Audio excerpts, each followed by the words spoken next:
Ako si Jayan Bon. Ang kurso na aking kinuha ay Bachelor in Human Services. Pangarap ko talaga ay maging isang runway model.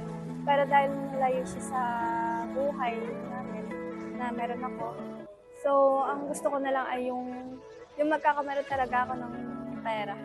Importante ng kurso na Human Services, hindi lang siya basta kurso, nakakatulong din siya sa mga student kasi habang inaaral mo siya, yung mga trauma nyo na naranasan since nung bata kayo, nahihil din siya kasi napag-uusapan.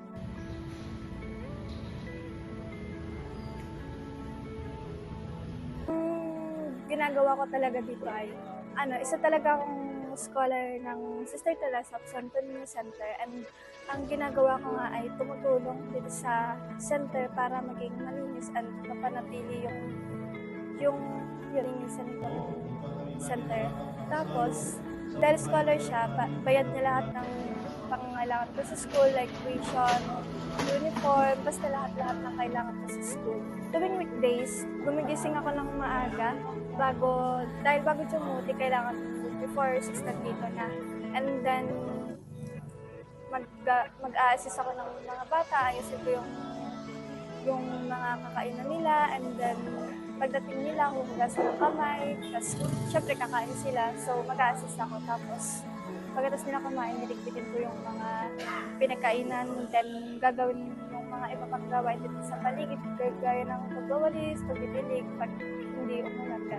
Then pag 10 a.m. na, syempre dahil 11 a.m. yung klase ko, so mag-ayos ako ng 10 a.m. and before 11, dapat nasa Maryhill na. And then, pag weekend naman, duty din ako ng Sabado. So, nag-release ako ng chapel and may iba pa akong ginagawa. Tapos, gagawin ko din ng mga, pag may assignment, gano'n. Tapos, pag linggo, ako yung nagpa-flash ng PPT na sinastugon sa misa and nag-aayos din ng mga bangko, make sure pa naman yung ng paligid. Then, bago umalis, syempre dapat patay lahat ng ilaw, nakasarado yung mga gates. Sobrang hirap maging isang working student kasi imbes na mag-aaral ka na lang, kailangan mo pang isipin ng work, and then may responsibility ka pa sa bahay. Syempre, bilang isang pangalan, madami ka pang ibang gagawin. Po si Jomar Minarca, and sa lukuyan po kumukuha ng kurso na Bachelor in Human Services. Nung bata pa ako, siyempre, ang karaniwang pangarap natin is maging pulis. Pero siyempre, dumarating din sa time na nare-realize natin yung mga gusto nating makamit sa buhay at ano yung gusto talaga nating maging. Habang tumatakbo yung oras, mas nare-realize ko sa sarili ko na hindi pala talaga capable ang pulis sa mga batang ganun kapag lumaki na. Kasi nare-realize natin yung halaga ng buhay at kung ano yung talagang kahihinat na natin. So tayo, gagawa tayo as mangangarap tayo sa buhay nung mga gantong edad na gusto ko ng parang mas stable na lang. Yun na lang yung mga common na pangarap ko sa ngayon. Yung maging stable and pagiging kuya at magampanan ko yung tungkulin sa kanila. Based on my perspective sa mga naranasan ko, hindi naman ako ganun ka-interested nung una sa human services kasi hindi naman talaga siya yung gusto kong kukunin na kurso. Bale, yun nga, sa time to time na pag-aaral, parang mas napapalalim pa at napapalawak pa yung kaalaman ko about sa mental health. Mas nagiging interested ako dun sa pinag-aaralan namin. And yun, nakakatulong din siya and pwede din natin ma-apply yung pinag-aaralan natin sa sarili natin. And sobrang helpful na may gantong course sa atin. Isa po akong service crew sa McDo, and kapag minsan rumarakit din po ako sa assistant photographer dun sa pinsang ko po.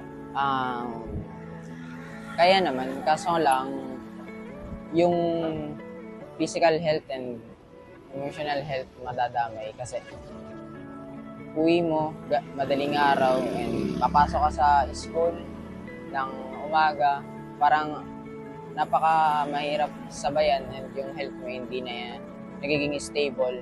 Kasi nga yung tulog mo, parang ano na lang, hindi na siya kompleto, kulang-kulang lagi. My name is Jackie Vargas and I'm currently taking Bachelor in Human Services.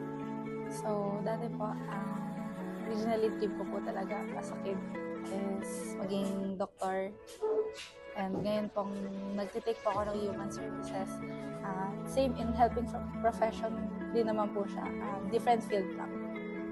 Katulad nga po naman sinabi ko na same lang naman po sa helping profession. Parang nandun rin po yung heart ko to help other people, lalo na mentally, since hindi naman po lahat tayo aware when it comes to our mental health. And gusto ko rin pong tulungan yung sarili ko in a way to figure out how to cope with stresses, kung paano ko i-handle yung sarili ko when it comes to mental health.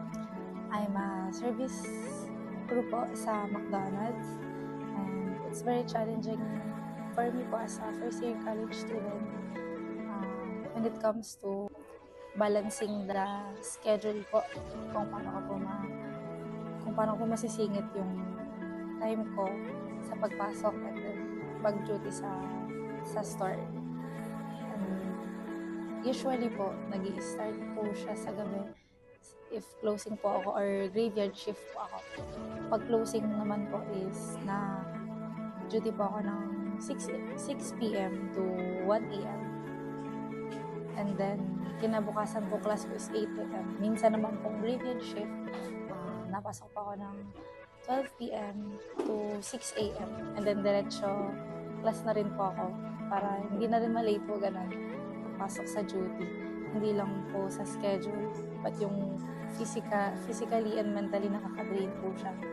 Pag halimbawang super pagod nyo na po sa work and then wala akong choice if meron kang maagap na class or may exam ka, to the point na hindi ka na po nakakapag-review.